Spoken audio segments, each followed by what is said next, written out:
সুদীপ বন্দ্যোপাধ্যায় গাড়ি কিনতে গেছিল।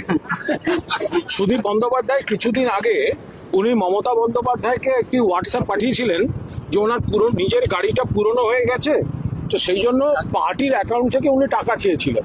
তো সেটা তো মমতা বন্দ্যোপাধ্যায় পার্টি তো এইভাবে দিতে পারে না, দেয়নি।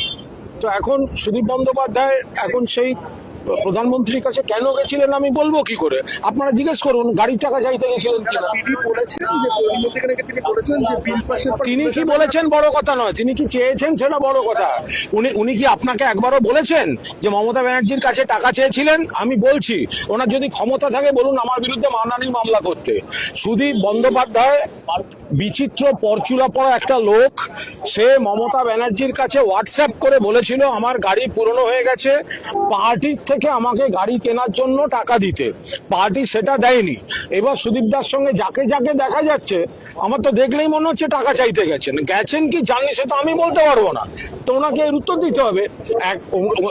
মমতাদির কাছে টাকা চাওয়াটা যেমন উনি বলছেন না, তেমনি ভেতরে কি আসল কথা হচ্ছে সেটাও তো বলছেন কিনা আমি কি করে জানবো?